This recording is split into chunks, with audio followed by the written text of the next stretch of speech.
Welcome to How to Homeschool Radio, the show where we help new and veteran homeschoolers create a successful homeschool that works for their families. Whether you're thinking about homeschooling, just started homeschooling, or have been homeschooling for years, you've come to the right place. I'm your host, Judy Sardin, homeschooling coach, homeschooling mom of two, and author of Sardin's Practical Guide, How to Start Homeschooling. Are you ready? Let's get to it. How many of you think that you have to be a Pinterest mom in order to be a good homeschooler? If that's you and you are the Pinterest mom, I'm going to tell you more power to you.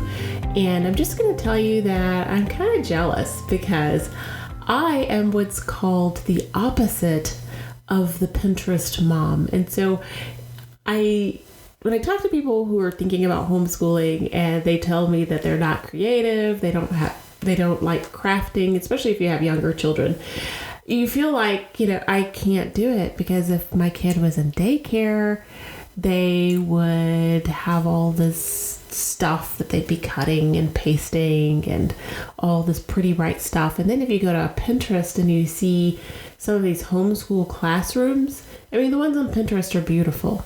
And I have never, ever, ever been able to create anything that looks even remotely close to what I see on Pinterest when you look at the people's homeschool rooms. So I'm going to say, if you're the mom who says, I'm totally not creative, there's no way I can educate my kid at home because I can't recreate those crafts that I see on Pinterest. And when I do, it's always a fail.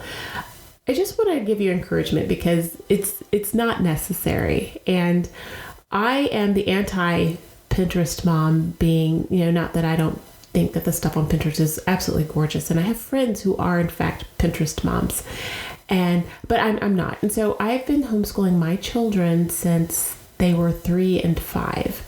And so I've been able to successfully homeschool them without being that mom because I just take them other places. I don't have to create this Pinterest environment in my home when we can go to the park and when we can go walk in nature and when we can go to the museum. They can get all the Pinterest stuff at the museum. They can get all that stuff at home. We have what I did when my kids were young, and I was one of those moms who had the little covers for the toilets if I had to take them to the public bathroom. I had the little cover for the table if we went out, so if they put their stuff on the table, it wouldn't touch the disgusting table. And they had the little thing that you put in the shopping cart so that they wouldn't have to touch the shopping cart. I was that mom.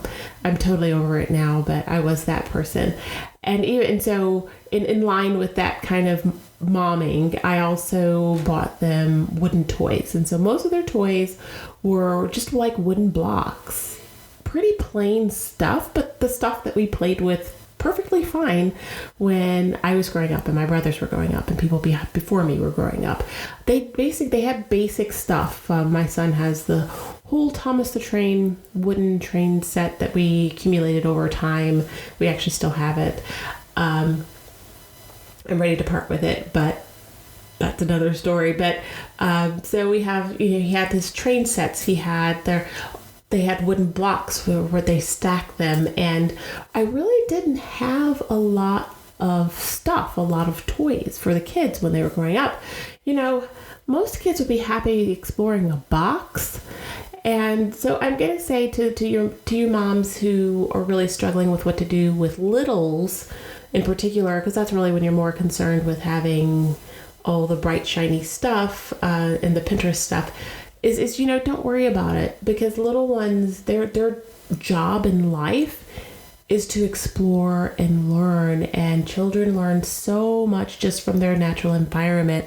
Get them outside every day, even if it's just going for a walk, even if it's just going to the playground, because every day that little person will discover something new and they will become enchanted with the world around them and the natural world around them. And you don't have to create an artificial environment inside of your house in order to successfully homeschool, and especially to homeschool little kids. I know people who will set up sensory stations and things like that in their house. And again, that's great. I see them when I go to the homeschooling conventions. I see companies that offer it so you can just buy it. You don't even have to make it yourself.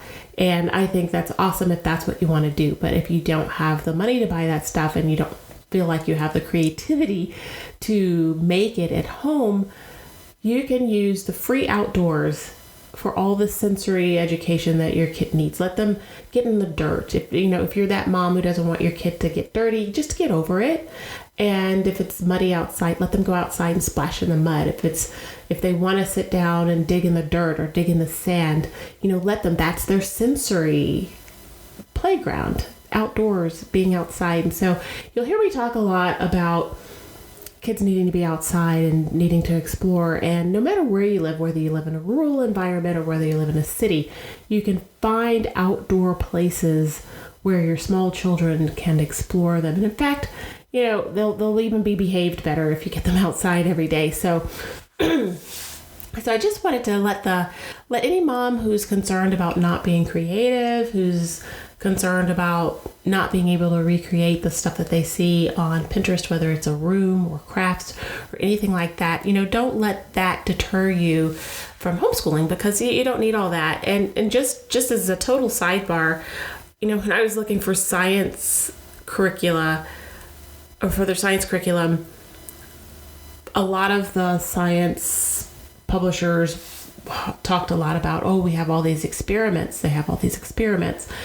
In addition to not being a Pinterest mom, I am not a science experiment mom.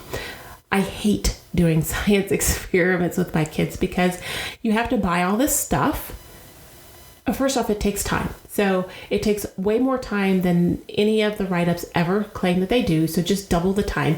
And then secondly, you have to buy stuff. And so you have to buy a huge vat of some obscure material just so you can do this one experiment. And so doing one experiment can end up costing you $35. And then in my experience, half the time, or probably more than half the time, it didn't even work. So I hate doing science experiments, which is why now that my son is in middle school, I outsource any science that has a lab. So last year he did biology, middle school biology, which included a lab. I paid somebody $400 for the year so that he could do that and do the science lab. Well worth it, well worth the money. It would have cost me at least that much just to buy the materials that I would have needed to do a weekly biology course at home. And then I also didn't have to teach it. So that was awesome. So really up until middle school, I tried to do science experiments, but it just, as they got older, I really quit.